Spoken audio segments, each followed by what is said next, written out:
Dah siap. Fuyo, style tali kasut abang. Memanglah style. Abang, boleh tak abang tolong ikatkan tali kasut adik macam tali kasut abang? Boleh lah pergi ambil. Kejap adik pergi ambil. Ha. Abang. Dik. Kasut ni tak boleh, Dik. Kenapa pula tak boleh? Tadi kata boleh. Tak boleh. Mana ada tali kasut ni? Abang ni, kalau malas cakap je lah malas. Dengan adik sendiri pun berkira. Kalau dengan kawan-kawan abang yang lain, laju je abang buat. Bukan masalah malas, Dik. Mana ada tali?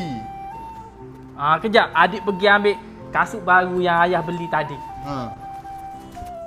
Ni abang, yang ni boleh? Uish, high cut Boleh, yang ni baru boleh. Tapi, nak tali hitam satu lagi. Tali hitam? Confirm tali hitam? Confirm tali hitam. Kejap.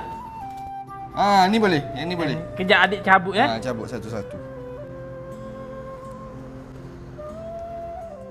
Betul abang adik buat macam ni? Betul, tapi yang ni masuk dekat sini pula.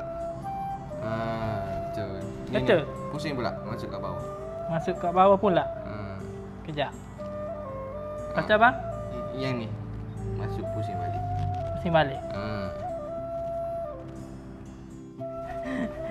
Dah siap abang. Tengok ni. Baru sama dengan kasut abang. Brother, kenapa ikat tali kasut macam tu? Ini style lah ayah. Style juga. Macam mana ayah nak pergi berniaga? Tali kasut tak ada. Ayah nak pakai apa? Lah, dekat rumah ni kan ada banyak tali. Ayah gunalah tali lain. Itu tali rupiah.